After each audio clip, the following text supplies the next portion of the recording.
Food is adventure, right? Like I love traveling to places and trying their food. And I don't really I'm not a big critic of food. Like honestly, I'm not a big critique of food. Like I used to be a big person on Yelp, and Yelp is Exactly. the The review review platform. thing. And my stars were always like 5 star or 1 star. That's how I am even on Uber. I'm like, you're the Whether you're 5 star. good, exactly, you're bad. So I don't critique food because food is subjective. Welcome to another episode of MoneyRise the podcast, where we dive deep into the business, stories, big ideas, and economic shifts that matter to you. Today, we are stepping away from the spreadsheets and market charts, and we are going straight into the kitchen. I'm Yemi, and our guest today is someone who turned a simple craving and a gut feeling, literally and figuratively, into a thriving Lagos food movement. Uzo Umeh is the founder of El Padrino, Nigeria's first truly homegrown Niger Mex restaurant brand, famous for its legendary Taco Tuesdays and its fiercely loyal community. From a career in finance to building tacos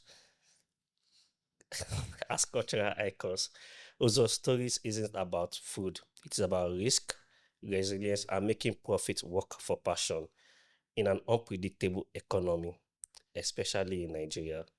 We will talk about what it really takes to pivot, how to stay profitable when costs are rising, and why community might just be the most powerful asset a brand can build. Hi, Uzo. How are you? I was like, who is he describing? I'm well. How are you? I have to tell you, I wrote this like 5 times. Thank you, though. I really appreciate the words. Thank you. Yeah. So let's start about you. Who is Uzo? Who is Uzo? Well, many people don't know that Uzo's a twin. Um, yeah, I'm just a simple person that loves bringing people together. I love music. I love talking. I love people. Even though sometimes on my worst days, you hear me say like I hate humans, but I really do love human beings. I love being around people, and I really love food. Oh, okay. Yeah, we can tell from the. Yeah. If you can't tell about the, let's start with music. But you say you love music. What is your kind of music? Man, I actually, I hate when people say I love all kind of music, but I actually do. The only music I don't like is metal. And I don't think it's because heavy metal is bad. I just think it's because I don't understand it. Okay. And maybe one day I will understand it. Okay. So that's why I just put it like that. But I actually really like all genres of music. On a normal day, I'm listening to a bunch of indie pop. So of Monsters and Men, Coldplay. Okay. They're not so much indie anymore, but their old stuff was really good. Okay. And then in the afternoons, you probably see me with some Jay-Z, Pusha T. In the evening, maybe some Calvin Harris. So basically, just cool. You're just a cool person. Am I? I hope my team is seeing this. I hope my staff is seeing this. But Okay. Yeah. So let's talk about the food. Yes. You say you love food. Yes, I do. Is that where the El Padrino thing? Is that where it came from? 100%. And it came very late. Like I wish I could wake up and tell you that, oh my God, when I was 5 years old, I knew. But I didn't know because I'm Nigerian, and like, why would you think you're gonna be a chef? I thought I was gonna be a lawyer, and that was the plan for a long time. But looking back, there were a lot of things that I always loved food. My sister was 5 years older than me. And for some reason, I think because of how young I was, Exactly. I wasn't really allowed in the kitchen. And the older I get, the more it feels like when people don't let me do things, the more I want to do it. Yourself. Yeah. And so I remember the first time my mom let me in the kitchen by myself, it was to fry plantain. And if I tell you that I poured that oil all over my hand, it was just like, it's like one of those, and trust me, I've never poured oil on my hand again. I was like 9 years old, and that stuck to me. Wow. So I used to be in the kitchen, and my mom, for me, was such a perfect, like, hustle woman, but also I felt like my mom was like a working woman and a stay-at-home mom. She just did it so well. So she was always cooking something fresh, especially for dinner. I'd be like, it's like 6 o'clock and my mom comes home and she starts making oha soup from scratch, and So I would be, exactly. Now it's like, what is wrong with you? But then it was like, okay, I get to hang out with my mom and like just her about everything that happened in the day, while watching her cook and my sister. And so it was just, okay, I want to cook. And then, I remember being in, I guess, GSS 1, and I would see people like baking cakes at school, and my mom didn't really buy us like junk Exactly. food, and I was like, dang, that means when I'm SS1, I can start baking my own Cake cakes. by yourself. So food for me was always like intriguing, and yeah, if I look back, I was always kind of in food, and I started my own home economics club when I went to high school, and I grew it all the way 4 years. That's in America. So I started when I was like 14, and I Wow. grew it. Yeah. That's really cool. Like I think both of us we have different perspective on food. I, for instance, I just see it as let's eat and move on. No way. Like I know it is just Serious? yeah, it is just saving. You're like, I just eat for sustenance. Exactly. They're like, you know what are we eating today? Noodles. Okay, bring it. What's your favorite food? Noodles. You're lying. And when you say noodles, do you mean instant noodles? Let's not give anybody promotion. It is functional. Like it is. It is functional. It, Oh my it, god, I it gotta goes- send you a burrito today. Get you some vegetables. You it is very functional. Yeah, no. I think food is crazy. Food is ritual. Wow. It is like food brings people together. And I used to think one of my brothers is a computer scientist, and he was against me going into doing El Padrino and leaving Yeah. my business and leaving my work because I had a good job. And he used to be like, they're gonna replace everybody with robots like down the line. And I was like, it's okay. Like I'm not going out just because of food. Exactly. I'm going out because of what food does to people. And I think the most evident time of what food does to people was COVID. People didn't miss clubs. Yeah, exactly. People missed going out and eating with their friends, having dinner parties with their friends. And, you know, music brings people together, and food does the exact same thing. Like in food, we can have conversation, we can discuss, we can learn about each other. Like my mom loves bitter stuff, which is so wild to me. I love like savory and sweet stuff. And so sometimes when I'm cooking or when I'm eating, exactly. yeah. I see the connection. Have you ever had sweet potatoes with a little bit of salt and suya pepper on top? No, I have. I actually learned the suya pepper part from my staff, but I usually like sweet potatoes with a little salt. That's like a perfect taste to me. And so to bring people together around that is so magical. Wow. So that's what food is to me. I mean, and I can probably go deeper, but that's what food is to me. That's exactly it. Maybe I should give food. I should change Your my relationship. perspective exactly. Food is adventure, right? Like I love traveling to places and trying their The food. food. And I'm not a big critic of food. Like honestly, I'm not a big critique of food. Like I used to be a big person on Yelp, and Yelp exactly. is the The review review platform. thing. And my stars were always like 5-star or 1-star. That's how I am even on Uber. I'm like, you're Whether you're good, exactly, Whether you're you're bad. good. So I don't critique food because food is subjective. That's fair. Yeah, I think people critiquing food, it's interesting because there's some people that critique art and maybe they went to a fine art school.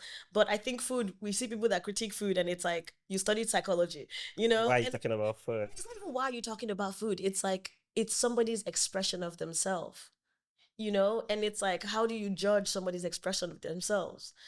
Some people express their jollof rice cooking it on charcoal. Exactly. Some people express their jollof rice putting what's that thing called smoke inside of it, and that's Yeah. their expression of the food. So Yeah, so we've talked about what food means to you. Mhm. Do you get so what is your first memory of food as something special? When did you ever think that, oh, okay, this thing is special to me? that's a good question. When did I think food was special to me? So I went to. Oh, that's a good question. That hit me hard. So I moved to the US when I was 13, and we went to California. Okay. And I can think of two instances, but I think I'll talk about when I went to high school and they didn't have home economics. Okay. And I was like, excuse me, I've been waiting for this my whole life. I was like, I've been waiting for this my whole life. And the school was a magnet school. And I guess magnet public schools in the US were very big on our grades, we're very big on our curriculum. Okay. And so I didn't really have any friends. My first year, I was like 4'6", bald. And I used to go to my counselor's, her name is Mrs. Nye, and I used to go to her class all the time, her office all the time, to be like, so this home economics is not coming. Come in Like, when what's the plan? exactly. And so, right at the beginning or towards the end of my freshman year, she was like, "Hey, you know what? Do you know you can start a club?" Wow. And I did. And so we started this club. It was four of us. Everyone thought it was lame. My twin brother would literally be like, "This is so lame," but we grew it to like 60 members by senior year. But what it was here I was in America. I'm new to this country, and I'm barely learning how to cook because I'm trying to teach myself how to cook at home. And but I could bring my food every Friday, and I would bring my food. And there were these two girls. One of them was Kim. The other one, her name is slipping me right now. And then there was Anne Marie, and we would all. It was called Food and Recipe Club. Okay. So we couldn't cook at school, but we would bring our food together, and it had to be something that was like cultural to you. So it was then that I was like, the Asian food I'm eating outside and the Asian food I'm eating here is two different things. Yeah. So I got to really understand like Filipino food. I got to really understand like soul food. I got to really understand even my food. And that's when I just felt really special. Like I just remember it was four of us, when we were just four of us, and maybe we didn't have any friends, but this thing brought us together and it taught us about each other. And I just remember thinking like, wow, this is so cool. You know? Wow, that's fun. Yeah, so that was like 14. So from 14 and then 16, you worked at what's it called, in food service in California. I did. Immediately I could get like a proper job. So I was working for my uncle as a receptionist at 14, me and my twin. But when I could get a proper job, the first job I got was in food business. Okay. Did you pick some lessons there that probably shaped? Oh my God. Like so much. I think everybody should work in the food business, even if it's for 1 month. Because can you think, okay, like you guys are handling people's money. Yeah. You know how intense that can get. It is intense. I can't imagine your customer reviews. What is the next most important thing you think after money? Housing. I'm thinking food. Literally. Yeah, like they start with food, shelter. exactly. Food is Maslow's hierarchy of needs. Do you get what I'm saying? Exactly. And the first need is food. So when you are handling people's food, you will see all versions of people. And if you do it well, and if you do it diligently, you will see, you will be able to tame the worst sides of yourself.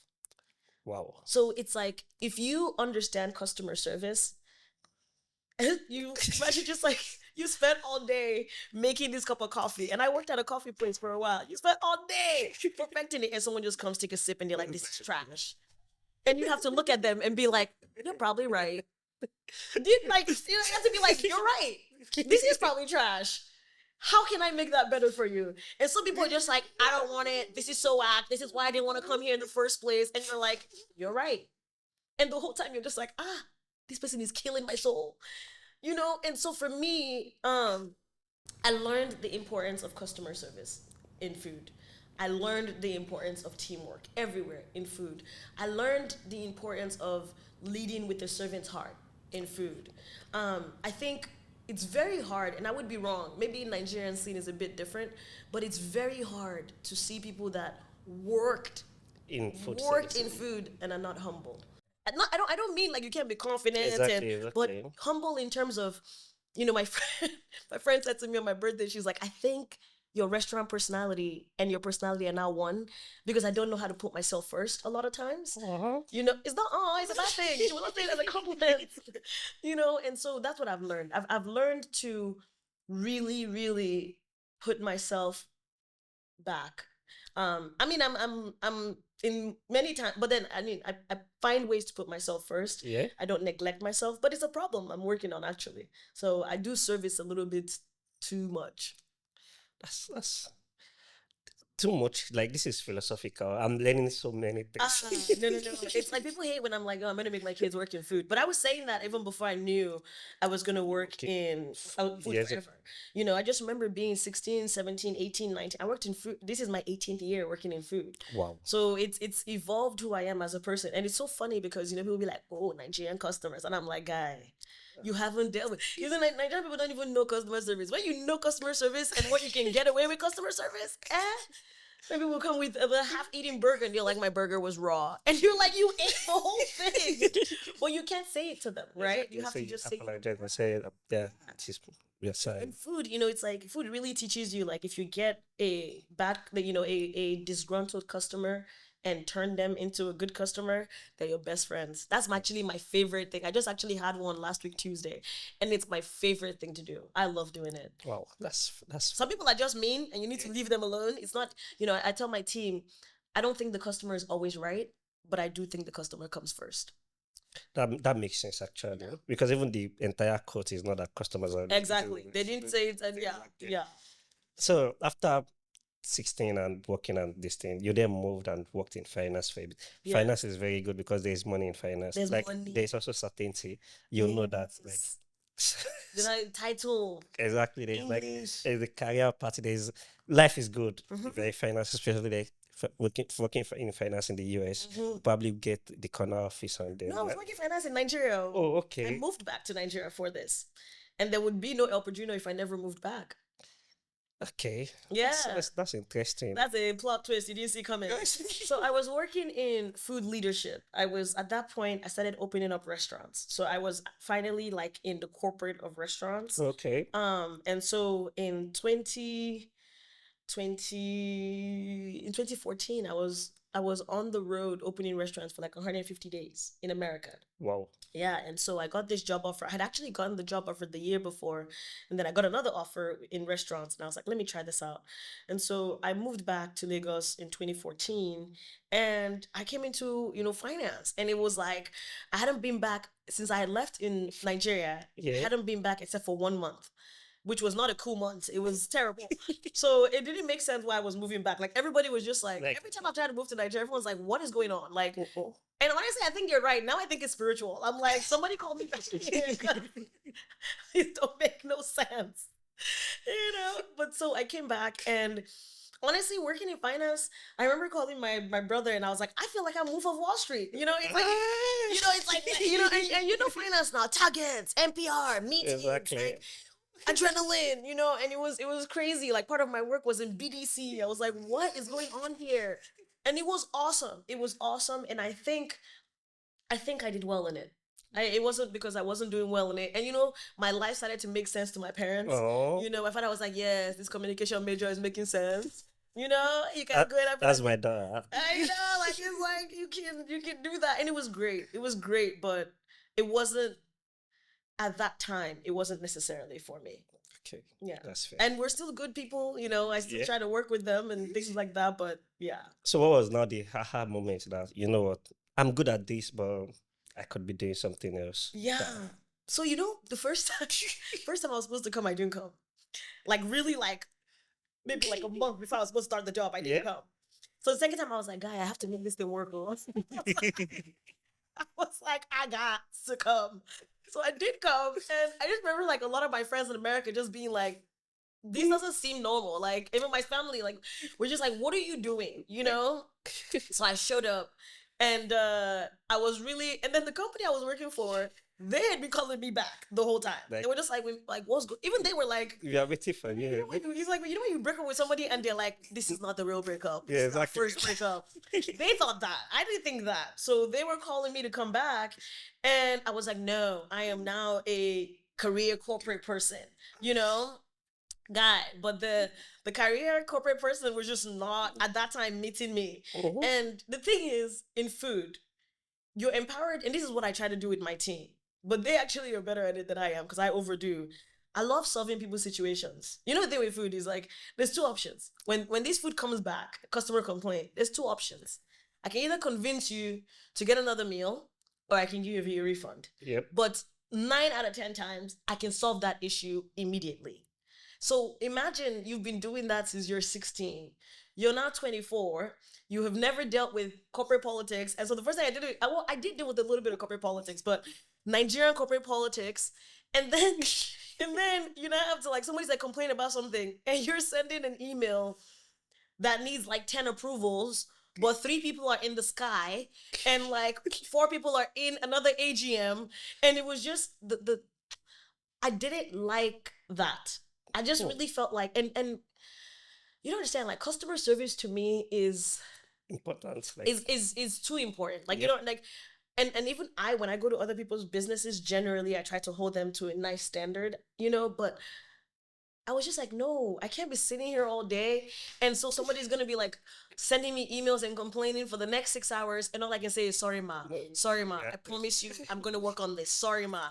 And then the next day I'm like, I got you the rates. It's like, you know, it just wasn't my thing at that time. Yep. You know, now I think now people have created better systems. They were a startup, you know, and I will feel bad too, because my team sometimes when they try to get a hold of me, someone's trying to get a hold of me right now. Exactly. And So, you know, and yeah, so yeah. I didn't understand that then. But I miss being in the kitchen. I just love serving food. I love serving food. I love making food. And so the aha moment was one day on Herbert Macaulay, actually, no, Muritala Road. I was going and I just going to work, and this guy just called me, and he was like, "Listen, Uzo," and he was a franchisee I'd worked Yeah. with. He was like, "Listen, Uzo, I'm gonna open up a location in California." He'd been opening up in Texas, in LA. The checkbox were just going up in my head, and then he was like, "And you're gonna be my youngest and highest paid GM." And I just, at that point, dude, I was like, Lagos is not doing it. I was like, honestly, I will never forget that call. And I was just like, I didn't even waste time. And then there was a mentor I had worked with in corporate, and he said that mentor is coming to work for me. I love working for leaders. Like, I work just, you know, people are like, invest in people. Exactly. I love following people. Yep. Like, I'm a good follower. And when he said that, I was like, I'm coming. I was like, say less. Say Just, no more about. man. And honestly, I went to work, and that was one of my happiest day at work. I was like, hello. You got to complain? Say less. Don't you? They might get to you by tomorrow. You know, so that was the aha moment. It was, I was doing this work that I think I was good at, but it wasn't fulfilling me the way seeing a kid's face light up over, you know, a sandwich or a pizza, or, you know, I have this creepy thing where I really like watching people eat, where I'm just like, how is it? How is it? Like, so that was the aha moment for me. That's very interesting. Yeah. Oh, okay. So did you then go to work for the guy Immediately? Okay, so it took like 3 months. I mean, I gave a good, I quit, give them some time, and then I left. Okay, so how did all of this then communicate into building El Padrino? So this is where it's my village people. So while I was here stressing myself out, I really wanted Mexican food, and that is linked to many things, but I grew up in California. California is Mexico. Okay. It was Mexico before it was taken by the US. But our heart, no, literally, like the heart of California is Mexican food. Okay. We eat Mexican food. There's a lot of diversity in California. So there's a lot of different foods, but our street food is Mexican food. Our soul food is Mexican food. And I grew up with a Mexican best friend that we're very close till today. Her mom was very close to me. So when you were asking me one of the moments of food, and I said two, one of them was her. After school, I would go to her house. We lived very close. I'd go to her house, and we would have like this lunch before my lunch, and I was going to go home and eat anyways. So her mom always made us food. So while I was here, it's like you going to Canada. What's the first thing you're going to look for? And the fall? The fall? The Niagara Fall. Oh my God, you're never talking about food. I forget, you don't even care for food. I should have been asking you, Daniel. No, but what do Canadian? What kind of Nigerian food would you look for first? If I go to Canada, yes, probably jollof rice. Exactly. Tacos is like jollof rice for me. Okay. So I come to Lagos, and I'm just like at this office, like looking for my own jollof rice, which was tacos. At that time, there was one person doing it, but it was a full service restaurant. You know, like we have to go down and sit down and eat. And in America, I'm telling you, this thing is everywhere. Most of the time is street food. Yeah. So here I am, month 1, no Mexican food. Month 2, no Mexican food. Month 3, I'm like, guy, and no time to really cook, right? So I just kept thinking, like, why don't they have Mexican food here? That was just the question, like, why? And this person kept being like, we need to make reservations. They do this. I'm like, dude, I just want a taco, dude. Like, I don't know why it's so. And so that was it. I was like, somebody needs to do it. And I thought I was going to do it. Up until that point, I had done almost everything in a restaurant but manage one. And I was like, how do you build a restaurant without managing a restaurant. So I went back. That was what they offered me then, was general management. So I went back to do general management with the plan. That you're going to do this, learn, and then Yes, I was like, I'm gonna do this for 2 years. That, honestly, of all the goals I've ever hit in my life, that's the one goal I really hit. Like, I gave myself 2 years, and in 2 years I was back doing this. Okay, so how did it start? Like when you came back to Lagos, what was it is one thing to actually have a plan, an idea, and everything, Yeah. but people say there's no market for it. I I don't know many Nigerians Instagram versus reality. that wake up to say I want to eat tacos. Yeah, I don't know them either. And it's cute when you write a business plan and Google is telling you like the booming middle class and like they have a taste and they're looking for something different. So I was writing my business plan around basically me, right? I was writing it around people that I was working with at that time, even though I should have known those people were very like set on their ways and the way that they eat. So I just thought, man, like if I came back and I started selling this, people would buy it. And 8 years later, I still meet people who are like, what is a taco? And I'm like, you're right. Step into my ministry. Let me give you the gospel. But yeah, I didn't think I was somebody asked me recently, they were like, if you know everything you know now, would you have done this business? And I was like, nope. It's like, but that's the beauty of naivete. I was very naive and I knew what I wanted to do. Honestly, for the Uzo that was here in 2014. I was very lonely when I came out here. And Mexican food, again, like I can even go into like what it meant for me in college. I never missed Taco Tuesday with my friends in college, 4 years of that. And so again, it was ritual. So for me, it was like, can I create something that would feel like a ritual to another Uzo in Lagos? And that was my idea. And I was gonna find them or find her. How is that going? It's going very well. Those Uzos have kept us in business. I love it. I love it. So when you were starting out, what was the scariest part of it? Um, hmm. So originally, I didn't come back to start the way I did. Okay. I came back and I had some promises of people who were gonna give me money, and then they saw the food and they were like, "Ah, are you sure? These people are gonna buy this?" And there is some debate around where we would have been if we did start off as a restaurant. I always thought, we would have you really struggled. And someone gave me another perspective recently. But I am very glad of how we started. And the one thing about starting small is, and my dad said this to me recently, he said, well, I guess the one thing about starting small is that no matter what hiccups come, you know how to go back to being small.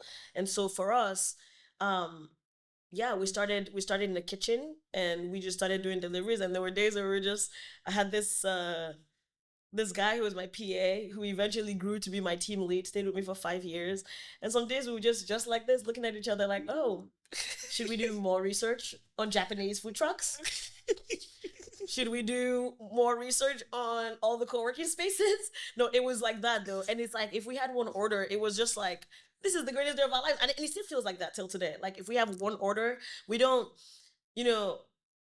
get excited by celebrity because everyone is a celebrity at Padrino, and so it's like one order and we're just like, Yemi, thank you for buying this food, because there were days when we're just sitting there being like, I'm just looking at my team and I'm just like, I promise you it's gonna make sense. And honestly, like my former staff, I remember this guy actually, he came to me after NYSC, and one of the things that he said to us was, he was just like, man, thank you for not shaming me. And that was it was like pressure, but it was like a compliment. I was like, guys, so I can't shame the next set of people that are coming now. But yeah, we started off small, and what we did was, my sister had mentioned this co-working space to me in VI, and I was like, wait, because co-working spaces were new in the US at that time. So I was like, they got co-working spaces in Nigeria, and she was like, yeah, you should check them out. And so one night I literally stayed up and I wrote down all the co-working spaces in Lagos. There was like 53 of them. And I just started sending emails. I was like, hi, my name is Uzo. Like, I want to come and do Taco Tuesday. Because I figured, I was like, if people are in these co-working spaces, they're hipster. Like, they will be down, Exactly. you know? And a couple of them actually, like, hit me up and they were like, yeah, let's do this thing. But they knew. I mean, like, I was doing, like, 30K catering for, like, 30 people. Like, it was below cost, but it was just like, we need people to try this food. Yeah. Everywhere I went, I came with tacos. I wanted to actually even bring today. I was like, I need to buy rice vest. I was supposed to send them one catering bill, you know, but no, but I used to go around with tacos all the time, and yeah, we just would hit up. You would be like, Uzo, can you feed 30 people with 5K? And I'll be like, yes, I can. Exactly. Yes, because I wanted people to try the food. And eventually we got to a co-working space in VI Workbox, and the guy was like, dude, I have a container here. Do you want to use it once a week or every day or something? I was like, I can do once a week. And he's like, what day? I'm like, Tuesday. He's like, yeah, the guy was like, who would come on a Tuesday? I was like, it doesn't matter, Tuesday. And so we started off Taco Tuesday. What was the first one like? There was no seats. I still have the picture. There was no seats, no tables. The only people I knew, other than like extended family, who most of my extended family are either far in the mainland or not in, the US. So it was literally, I messaged every family member I knew, and I messaged the former company. I messaged and went to the former company I was working for, and I was like, you see my life? You see where I am? So my first Taco Tuesday was literally just August 15th, 2017. And it was family and friends standing around a corridor. Wow. In between two buildings. It was a corridor. And just being like, this girl is very crazy, but we're here to support her. So I like this story. I like that there is a background. Like, you can just tell that this is where this person is starting from. Yeah. Like, we started from 14. yeah. Now, this is 2017. Can you imagine? Like, there's a story to it, and stories are very important. So, what are the challenges in running a party? Like, Nigeria is a very hard place to do business, especially food business. Like, what are some of the challenges that? I think, when I was moving to Nigeria, I thought, because I tasted Nigeria a bit, and I thought, okay, this is a place where things don't work and it's fine, right? You can make things work. I think what I didn't know is, in some ways, the place works against you. And, I always describe Nigeria as like a hill. And on this hill, you're carrying a rock. And the rock gets bigger and bigger as you're going up the hill. Because, like, on a normal day, you should just be going up the hill with one rock. Exactly. But the rock gets bigger and bigger as you're going up the hill. But you're still going up the hill. And then you get to some part of the hill, and then there's wind that's trying to push you down while you're holding this rock, while you're climbing it. But you have to just keep climbing, right? Everything is designed to. Everything is, So, but, I think the hardest part of Nigeria is not knowing. This year has been kind of better in terms of just things feeling a bit stable, and I think the years where there's a lot of volatility, it really affects us, the way you have to change your prices. I mean, this is the first time in my life I've been in a restaurant business, and there was one time we literally had to take up our price 100% last year. Wow. And that was so wrenching, but it was just kind of like, what can we do? What can we do? And even today, like, we're making some moves at our price adjustments today. And it's basically just, we're not doing it because we can, because we have to. Yeah, especially we don't have that luxury, right? Like, a lot of people who sell tacos right now, there's only one other person now who's doing it full time. But a lot of people who sell tacos, they have it as an add-on. This is a business built on tacos and Mexican food. And so it's luxury. It's like, I used to know, one of the CEOs of this fast casual heavy hitters here. And he told me last year, when the economy was like really, he was like, Uzo, you know what people are not going to eat when they need money? And I was like, what? He was like, ice cream and tacos. And I was like, okay, and that's the truth, right? It's like, we do believe that this food is wholesome. And honestly, I'm not even mad at it, because now the fast food prices are getting to the point where it's matching my food. And what we're trying to share now is value, but it's hard. Volatility is hard. I was like, diesel, for 2 years, I was like, diesel sucks. And then last year I was using fuel, and I was like, oh my gosh, bring back the diesel. Because I didn't even realize how fast, like, exactly, fuel burns. Yeah. gosh, dude. It does. Oh, do people know this? Am I late to the game? I remember my mom being like, don't you know? I was like, bro, like, and the thing is, like, I always wonder people that don't run businesses in Nigeria, you must think your team is just full blown, like, thieves. Because, Exactly. like, we just finished 50 gallon of oil in like 3 hours. And you're like, wow. Yeah. So, so there's a lot of volatility, and that sucks. Wow. Wow. The good thing about El Padrino is that food is very good. Food is great and everything, but it is not just a food. Yeah. It is a tribe. It is Yeah. a community. Yeah. How did the community come to be? Did I tell you where we started from? Yes. Anybody that was mad enough to come to that corridor.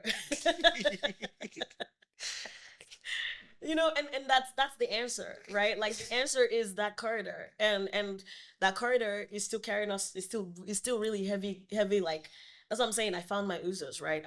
We started this community, and everything was not completely intentional, right? So maybe it was, right? For example, we couldn't afford a speaker. Like, I literally could not afford to buy a speaker. And so people would come and it would be quiet. But I like to talk. So then I started talking to people. And I think at first people were stunned at, now I'm like, I don't know if you, I talk a lot and I'm very, but can you imagine me 8 years ago? Exactly. Man, first of all, my accent was like Valley girl. I was cursing every second. I didn't care. I was like, this country, we need to change it. And we were just like, look at her. Look at her. She really thinks, And now I see people like me and I'm like, oh, that's so cute. Like, give it 8 years, So for me, people do, I think that was a part of, so then people started coming by themselves. Because if you came and it was just me and you. Yeah, exactly. Absolutely. And you don't understand, like, all of 2017, if we had 16 people, literally 16 people at a Taco Tuesday, I have videos of me crying at home. Just like at home being like, I can't believe they came. It's like 15 people came and we were selling tacos one though. So maybe they all ate one taco. Exactly. But I was just like, I can't believe, some days we'd have 4 people. And there was one day, this movie came out, Acrimony. And It was January 2018. My brother was around. There was probably like 10 people around the table. And Acrimony came up. And people lost it. I still haven't watched that movie till today. Men and women were just like, don't you know that? And I was filming it. I was just like, we don't really film like the face of people, but we filmed it. Conversation. Yeah, we posted it. We're like, come to Taco Tuesday. And everyone was like, what is this? Like, people were just like, why are they shouting? There was no music. It was so raz. But guess what, though? Those same people came back. Exactly. And then more people came. And then they were kind of like, where's the conversation? What are we talking about today? Talk about today. I was like, tell me what you want to talk about. And literally, we did that for 2 years. We were just gisting. And it was like, man, I'm telling you. I see the ritual part of the food. Yes. It would get to like the point where people were like, you are the problem. And then 10 o'clock would hit and they'd be like, all right, guy, now see you. Okay, now. And it was weird because people made it their little secret. Like, it was just like, you would see after 6 months, somebody be like, this is my friend. And I'm like, why are you just bringing this person out? And the friend is like, they always talk about it, but they never bring me. So people were keeping it as their own little secret. Exactly. And it was a safe space. It was a place where, and then we saw women come in, and our demographic till today is mostly women. And women came and they were like, they were themselves, they were drinking. I wasn't judging them. There was another woman who was talking, because when I first came to Nigeria, women used to hide and drink beer. Yes. People didn't drink beer openly. Women weren't the women I was around anyways, right? And so here these women were, and I was like, do you want a shot? They're like, this game is giving us shots, And so, that's how we started. That's how the community started. Okay, so like from there, we've now gone to building WhatsApp. There's a chess, there's a heart. How did all of those things now come to? So it's just, so the WhatsApp came because, like I said, 10 o'clock, you're still arguing. But we have to go home. Yeah, let's continue. Yeah. Yes, that's really what it was. It was like, oh man. And honestly, now the WhatsApp is actually still active, but everyone has grown up a bit, so we're a little bit like less. But I'm sure like somebody has already the WhatsApp is actually very active. Yeah. Very active. But then it was it was militants, because people would literally sit there and now you can type. So it's like people are sending theses of their like opinions, and then now you can send like news articles. Exactly. You can send news articles in and people will be like, Shebi, I told you people. Shebi, I told you people. I'm right. You know what I'm saying? And so but it was still always that non-judgmental, right? Like, I don't care how, and that's something I still love so much about our community. Like, I was gonna just say something I can't say, but on Tuesday, a lot of these corridor people I'm telling you about, we've grown to just community, to some of us actually being proper friends. And on Tuesday, a few of us came around, and yeah, it was just like we were arguing about something. We're arguing about a certain billionaire and who would take money from him and who wouldn't take money from him. And later on in the week, somebody saw a news article about a certain billionaire and they threw it in the group. And then we were like, you see, and it doesn't need everybody. You don't need everybody to come for that to happen, right? So yeah, we've just kept that group going. And that's interesting. Yeah. So where do you see Padrino in 5 years? Or what does it look like? Because I'm in my pro-Neuer era. You know what pro-Neuer is? Yes, I'm in my pro-Neuer era. I believe everything is working in our favor. I think in 5 years, El Padrino becomes a household name. I think in 5 years, El Padrino is the leading fast casual brand in Nigeria. Oh, that's very. And I think fast casual is important because we have fast food. Yeah. We have fast food and we have full service, but there's still a lot of opportunity in the fast casual space, which is where you can make the food fast, but you can make it healthy and fresh, and you can make it experiential. So that is where we're gonna come in, and we've had a volatile 3 years, but we're still here, and yeah, I think in 5 years we're gonna be the leading fast casual brand in Nigeria. What does El Padrino? What does it mean? It means the Godfather. That's my favorite movie of all time. Really? Yep. I rewatched it last year, December. And I think I can go deep into it. Yeah. But I think it's like, you think about in places where people actually understand what a godfather is, whether it's religiously or whether it's just family-wise, right? Like, the godfather is kind of the person that brings the family together. Yep. And the godfather is kind of like the champion of the family. And so I think for us, we've kind of positioned ourselves. Everything means something. Like the brand, the business, the community, it all comes together. Yeah. Like, oh God. But it has to, right? Mind blowing. It's not even like it has to, because the business has heart. Yeah. And you have to feel the heart. Like, what? And it's the thing, like, you were asking about the chess club, and I'll tell you about the chess club. I grew up partially playing chess. Like, everyone, the people that had chess in their house, and you would play here and there. Yeah. And so there was a guy, we hired him when he was 15, part-time. He would come after school and he would do the craziest things for us. Like, he would literally just put napkin and tissue and paper and napkin and forks together, or he would just peel garlic, and that's what he would do. And when he was graduating, usually people have like a gap year generally if you're not going straight to school in Nigeria. Yep. So he was like, I'm not going to school right now, can I work with you guys more full time? And he was like our little baby. And eventually we found out that he liked chess, and I was like, I like chess. I was like, we should play chess. And so he was like, well, if we're gonna play chess, we need to buy the official chess thing. So I was like, okay. So we bought the official chess thing and we started playing chess. And then I told my friends, I was like, hey, I got a chess board. And then my friends were like, I want to learn how to play chess. Exactly. And I was like, okay, and so we started talking to him. I was like, what can we do with this chess thing? And he was just like, Mr. Uzo, leave that thing. And I was like, no, what can we do with it? And he was like, well, we could teach people how to play chess, or we could invite my friends here to play chess, and that's what we did. So we woke up, we bought 10 chess boards, and we invited, I think we even bought 6 to start. And so we started inviting these kids, friends, to come and play chess at El Padrino. And we started doing tournaments. Then, and we really have put the guy, his name is Emmanuel. We put Emmanuel at the center of it. Because, like, I'm not Tunde or Nokaya. Like, exactly. He's a great guy, but it's like, that's not my passion. My passion is bringing people together. And so now here we were bringing these kids together. Wow. And our chess club our WhatsApp group for our chess club is over 200 people.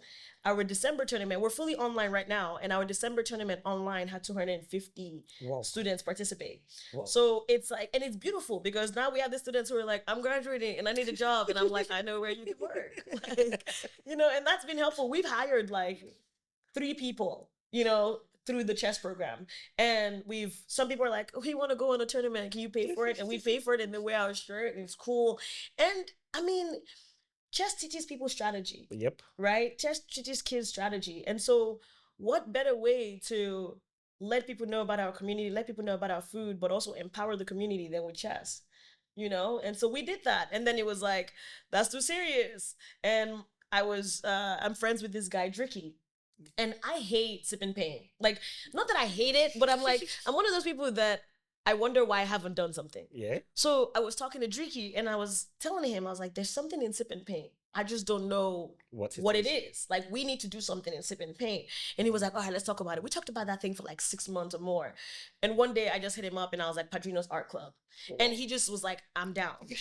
and we just started talking about it on WhatsApp. And it was like, dude, we'll do a free sipping pain, which you never see because everybody charges for sipping pain. Yep. And we'll do things that people want to wear. Right. And so that was actually Jicky's idea. Jicky was like, let's do something that people are going to want to wear. And so it was t-shirts at first. We've done hats. We've done t-shirts. And now we're working on something very exciting in November. But we've done merchandise now. And actually, it's been one of our best merch that we've ever done. And Dricky was there signing stuff. And if you guys don't know Dricky, I think Dricky is one of the greatest artists of our time. And I think if and when he continues on the trajectory that he is, he could be like our like graffiti Basquiat. Wow. That's what I think of the guy, So to be able to do something like this free with him is insane. And we're even thinking about it beyond him, right? He's been like, listen, there's gonna be times maybe I'm not available. We get another artist in there. And can you imagine? You're getting a free sip and paint with a renowned artist teaching you how to draw with something you can wear. It's just value. It comes together. It just comes together. Yeah, exactly. And then hopefully you are eating our food that night. But if you're not eating our food that night, at least you have now come to the space and now you know about it. And you can tell your friends, everybody can see that it's nice and everything. So I think we are always looking at, okay, how do we do marketing for the business, but build community in the same process? Yes. That makes sense. Yeah. There's something central to your story, and that's guts. And it takes guts to... It takes guts to actually do all these things that you've done. Do you get? But how exactly? This is for those that probably want to start business. For everybody out there that is thinking, let me quit my job, let me do this. Do you get? But how do you balance intuition, which is your gut, and then the data available to you? Which there isn't. There's not much data around this stuff. I was telling you, the data told me to move back. That data was wrong. I think I was saying this to you before the show, and I will explain. I always say don't start. Yeah. Yes. I think number one is, well, if I knew what I know now back then, because I actually did have a small business I was running since I was 19 in America, and it was in music. We don't have to talk about that. Okay. But it was a fantastic time. I ran that business for 7 years from college, and what I didn't realize, the difference in that entrepreneurship journey with this one was I had an income. Okay. I had an income and I was doing this business thing and it was cool and it was lit and it was awesome, but I had an income. So even when I thought maybe I was broke, I wasn't, because in 2 weeks I was going to get a paycheck. And America's hourly. Yeah. So when you're broke, you're like, listen, I'll pick up that shit. I'll work every day. But then in El Padrino, I was my income. And I think that puts a lot of pressure on you as a founder. So that would be the first advice I would give you. But then the second one, which is the second one. The first one, which is don't start, is food. A lot of people in Nigeria always say, people have to eat. There's food business, exactly. People have to eat. We have to eat. Yes, but that's not the science of food business, right? Especially in a place like Nigeria. But there is something there if you're passionate about it, right? Okay. So for me, I always tell people, restaurant is not the business you go into just for money. Anywhere in the world. Yep. And I'll give you an example. This is so random, but it just came to me. I hope I don't lose track. I was just on a trip, and my twin brother told me there's a amazing sandwich shop. You have to go get the sandwich. So I had to go get sandwiches for us. I show up, and it was two older Caucasian men or Italian men and one older woman there, right? And it's called the yellow. I think it's the Yellowstone sub sandwich shop. And I went there and I got the sandwiches, and they said cash only. Whoa. And I was like, and then, and I'm like, 10:35, I have my Apple Pay. And he goes, but don't worry about it. And I was like, no, I have to walk 20 minutes. Like, the walk was 20 minutes. So he was like, don't worry about it. Take the food, come back and pay. Oh. And I was like, really? What? And he insisted. It was a mom and the two sons. And he insisted. And I did. And I went and I came back. And I was so thankful. It had got me so much adrenaline. Like, I was like, oh my God, this is what it's about. And I came back and I tried to tip them. They refused my tip. And these older people who were just loving this business, who had been in their family for so long. And they just loved what their food was doing to people. And I don't even think they cared if I came back. Start a food business if that's what you're about. Or even if that's not what you're about, then let it be about the food. Make the food your art. Some chefs don't like customer service, and that's fine. But they have a passion for the food as an art. I have a passion for food, but I have a huge passion for service. I love to serve people, and so if you have that on your worst days, you'll be at your work and you'll be like, that one customer, you don't know how many customers have made me cry last week. I'm crying every week. And so don't start if you think it's something you can make money off of. Because especially Nigeria, with the volatility, you will cry. But when you cry, and one customer is like, Uzo, my daughter woke up this morning. Yeah, when I was downstairs, there's an older woman who just called me. We met her at the farmer's market, and she's easily 80. She's at second catering with us, and she just wants to get it for her grandson. Just 10 sets of tacos for her grandson.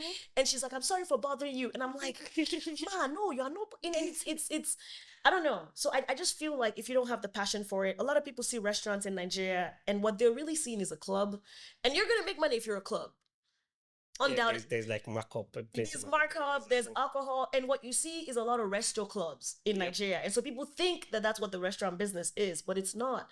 When you talk to the Domino's and the Chicken Republic and all those big hitters, you see the business for what it is. There is money in it, but it's not as easy as people think it is. So don't start if you're not passionate about it.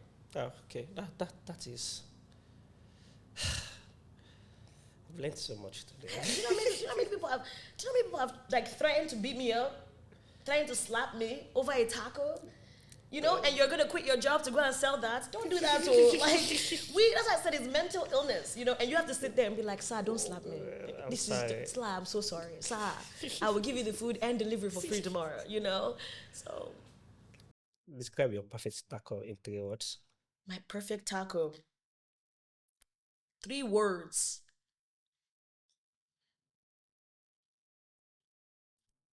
Handmade. Fresh. And flavorful. Okay. That's fun. What's something you never put in a taco? Even if like a customer is asking you for.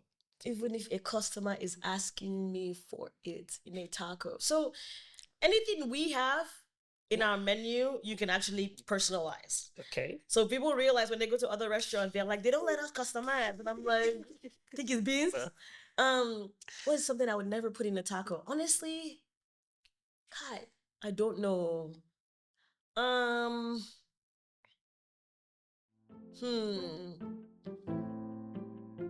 I've tried everything. I've even tried snail in tacos.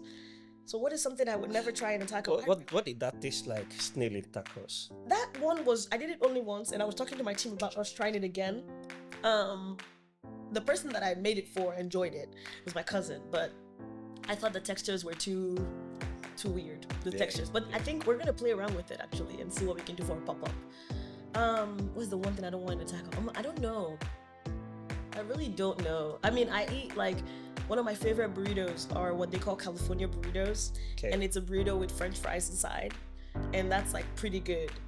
So I don't know. I'm sorry. I actually really thought I would have like a good answer for this. So complete the sentence. In business, I wish more people knew that.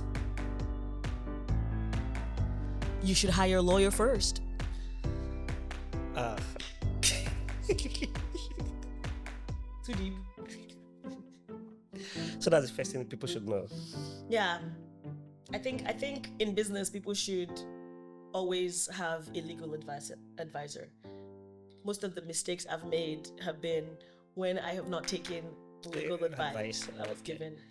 Okay. So now we've talked about it. Now that we're in mistakes, what is the one common money mistakes that you think businesses make, especially food businesses?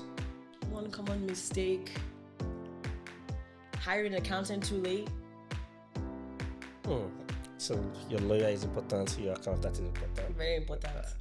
This has been a very interesting conversation.